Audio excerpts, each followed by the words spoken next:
40% of HR leaders that were interviewed or surveyed said that they did not understand what their AI roadmap needed to be. Yeah. Which is concerning, but not surprising. We have integrations just lined up month over month. Some of them are more complex than others, but it's really exciting because these integrations allow for a compliance tool to be proactive rather than reactive. A lot of HR folks really, really struggle, and we all know that they get treated as if they're counselors or attorneys, and they're not. I want to take away that administrative burden from HR so they can focus on people strategy.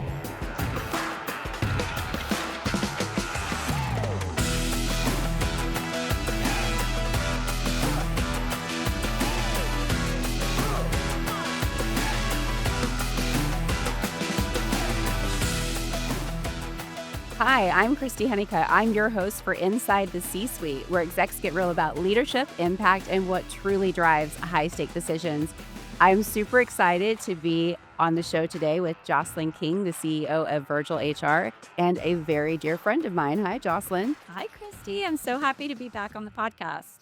I'm happy to have you back. So this is our second or third year that we've kind of met each other at HR Tech. I think it's only been a year, but has it only been a year? Yes. Oh, but the bond is real. The bond is real, guys. It is definitely real. So for those of us that don't know the wonderful person you are and what Virgil HR does, I'd love for you just to sprinkle that in. Sure. Yeah. So my name's Jocelyn King. I'm the CEO and founder of Virgil HR. Virgil HR is an employment and labor law compliance platform that is used by HR professionals to help automate the compliance administrative process by simplifying some of the more complex or monotonous tasks that they have to complete. We have everything from a chatbot to a handbook builder to legal updates to talking to a lawyer.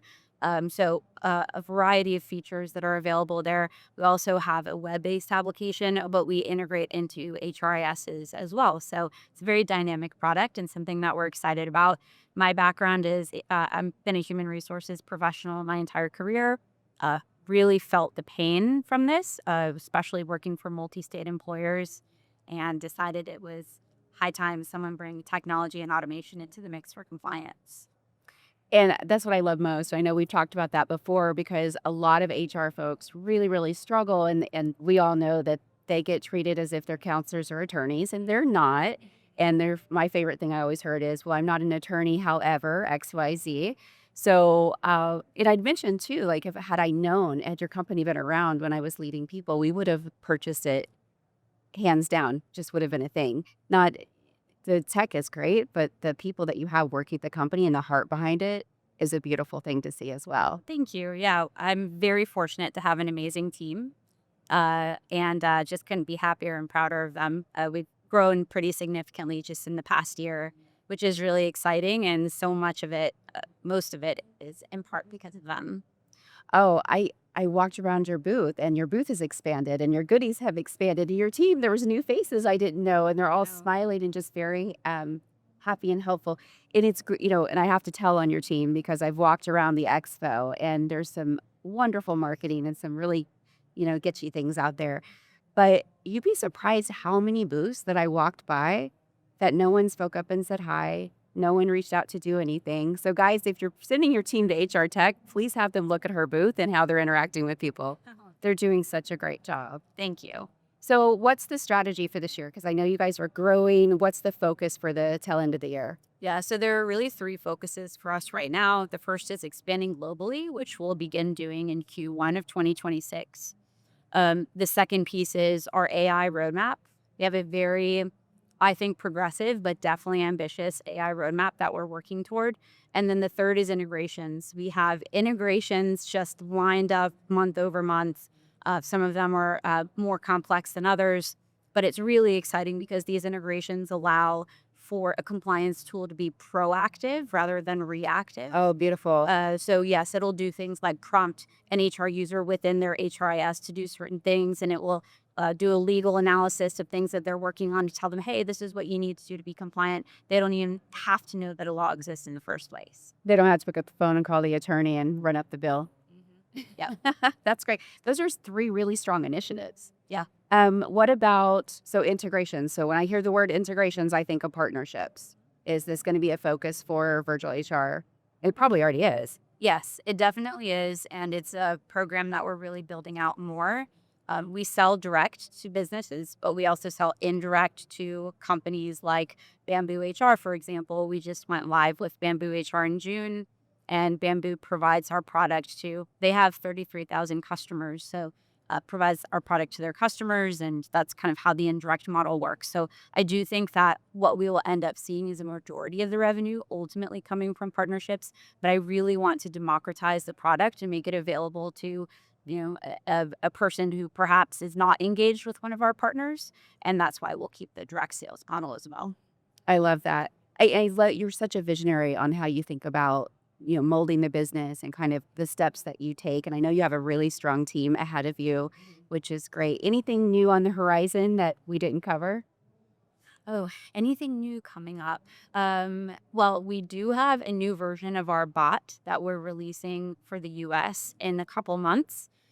It'll be much more dynamic. What's really unique about our bot is that over the last 4 years, we have built this really massive proprietary database of employment and labor law. And it's all content that's been analyzed and developed and vetted by our employment and labor law attorneys.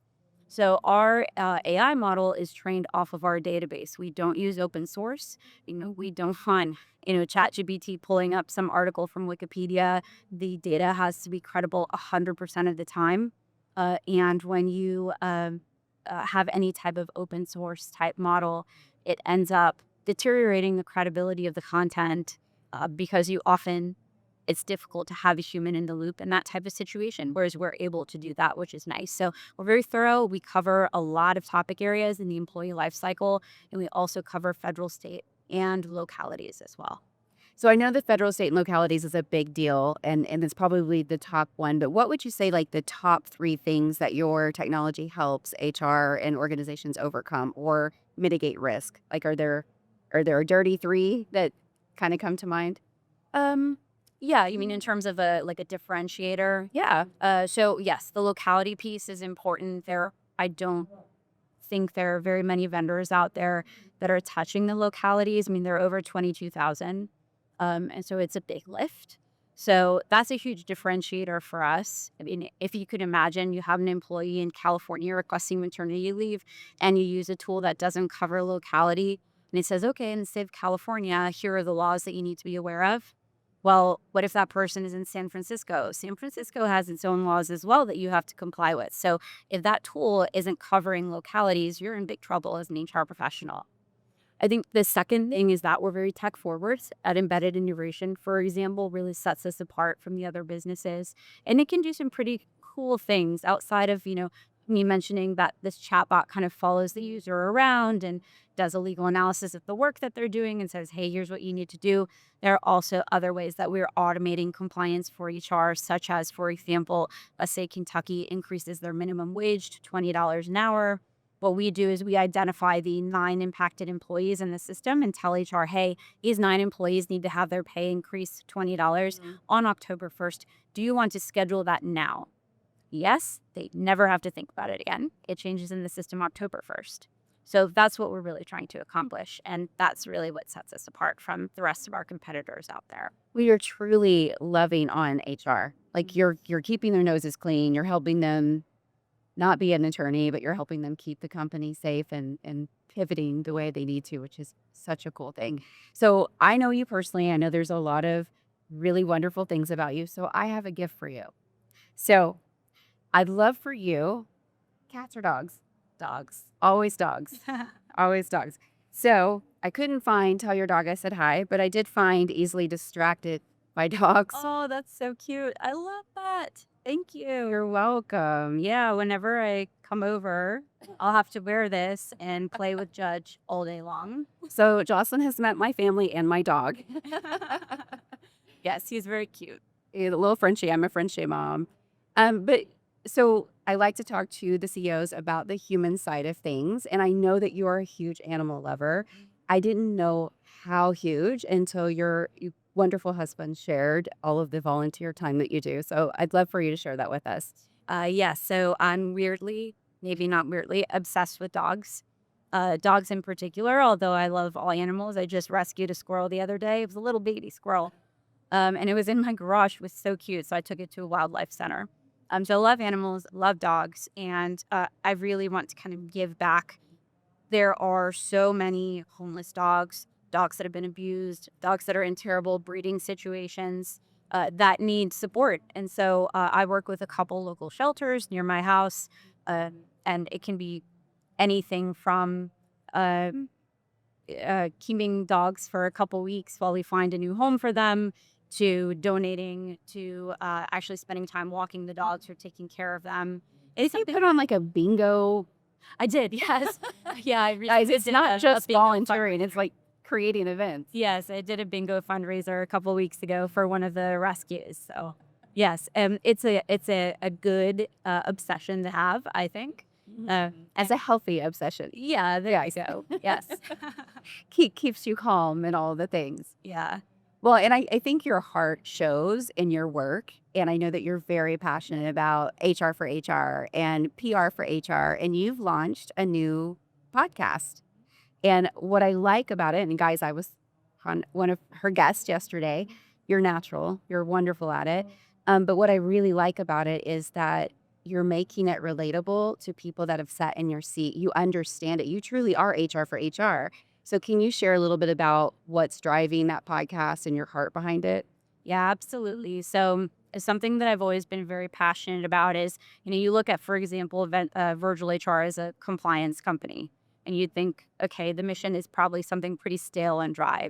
But my mission is I want to take away that administrative burden from HR so they can focus on people strategy. Because too often they're spending time researching, they're spending time trying to figure out what paperwork needs to be completed. They're talking to lawyers, and it takes a tremendous amount of time out of their day. And so when they're stuck on these administrative tasks, they aren't able to produce any type of strategic outcomes for the business. Yep. And it kind of sets us back as HR professionals. So that part's really important to me. When I was really thinking about what I wanted out of this podcast, I really wanted a podcast that did a couple things. The first is I wanted to educate HR professionals on what could sometimes feel like very theoretical themes across HR. Like, for example, maybe it's something around pay equity. And everyone's talking about pay equity audits, and you really don't know much about pay equity audits. You've never done one before. So I bring in somebody who's an expert in pay equity, and break down in a very applicable fashion how you can actually do a pay equity audit and apply that to your business. So that part's really important. The second thing that I really like to focus on is technology. I firmly believe that it's going to be absolutely critical for HR to be technology ready, technology savvy, and they have to start doing it now. And there was somebody who recently told me, it could have been you for all I know, it's been such a borfisty. Somebody who recently told me that 40% of HR leaders that were interviewed or surveyed said that they did not understand what their AI roadmap needed to be. Yeah. Which is concerning, but not surprising. So we talk a lot about how do you design your roadmaps?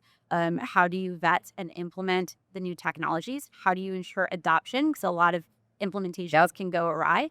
How do you implement or integrate change management into your process? Because I think change management is also lacking with a lot of professionals simply because it is a specialization, right? It is. As a generalist, I'm not going to be an expert in learning and development, but I might be an expert in change management because that's my master's degree. And so I've done a lot of work with that. So change management is something that will be super critical with AI coming into play, and something that everybody needs to get educated on. So we talk a lot about that too. I love that. And you hit on something really important because we are at HR Tech. There's lots of shiny objects and beautiful people. And there are a lot of people that are out there trying to determine, who do I want to partner with? Who do I want to purchase from? And everything, again, it's shiny, happy people. How do they determine? Now, how would you recommend to your HR brothers and sisters, if they're walking around the floor, to pick a tech that's right for them? Because there's so many. I don't even know how many vendors are here. Yes, there are a tremendous amount of vendors. It would be really overwhelming. So there are a few steps in all of this, right? The first is figuring out what is your people strategy and how does it align with organizations' goals and business outcomes. From there, you can take a look at what initiatives do you want to put in place based on those goals. It could be engagement, it could be listening, it could be talent management, it could be talent acquisition. There's a wide variety. It could be all, it could be a couple. And then prioritizing that, building out your roadmap, right? What type of technology do I want to implement and when? And ensuring that you have buy-in from other leaders in your organization before you even go to market. Once you've done all of that, you come to a place like this and you're almost crying because there are so many You're grocery companies. shopping for tech. We're looking at them right now. There are very, very many. But let's say, for example, that your first initiative is going to be engagement and you want to find an engagement platform. I would recommend that since it's an investment to come out here, that you look and see who the exhibitors are that would be providing an engagement platform before coming here so that you can then tackle each one while you're here. And while you're here, you want to consider what are kind of the requirements for your business, right? Like, let's say, for example, your sales team is not engaged and there's low productivity. And you've gone to your CEO and you've said, you know what, if we can increase productivity on the sales team by 5%, we could make an additional $4 million. Right away, we're no longer a cost center as an HR department. We're saving money or we're making money for the business. So what type of engagement software out there is going to be best suited for maybe this sales team? You want to look at the rest of the organization too, but this is what's really critical to your company today. Yeah. And then figure out, okay, these are the functionalities that I need out of this product. And so I'm going to go and look for those, ask the right questions when I'm speaking to the salespeople and determine what's right. Then, maybe you find 3 or 4, you go back home, you start vetting them a little more thoroughly. I would say, especially if AI is involved, but in general with tech, should always include a CIO or CTO, depending on, what it is, into the mix to make sure that, when we're looking at an AI product, how do we ensure that there is an unconscious bias, right? Or, for example, how could it potentially integrate with the rest of the tech stack across the organization? Right. Including them is going to be really key. And once you have identified who you're going with, you've identified the project plan for implementation, you have the right stakeholders in place, and you should always be including, from a change management perspective, stakeholders across every level of the organization, even the lower ones. That's really critical. And you go through that implementation process and the change management process from there. And Jocelyn will be holding classes at Virgil HR. Her booth is over there. No, that's really, really great feedback. And it's simple feedback. But I think in the midst of all of this and the environment that we're all working and living in, it's overwhelming because HR is fearful of making the wrong decision. There's so much that's unknown. So I love that you gave that very practical guidance that so many need. And I know that we are on a very tight timeline because this young lady is very wanted and interviewing all over the place today. But before we sign off, what's your favorite thing to do in Vegas? Ooh, favorite thing to do. Um, hmm. Well, I would say the very most favorite thing I've ever done in Vegas is seeing Martin Garrix. Okay. So it would probably be seeing some type of show, maybe a music show, or I really like, and this is odd for some people, that I really like EDM. So I love going to EDM shows. That's one of my favorite things to do here. To me, that's like meditation on high heels. But yes. Jocelyn, thank you so much again for your friendship, for your leadership in the community, and for all that you do. Really appreciate you joining us.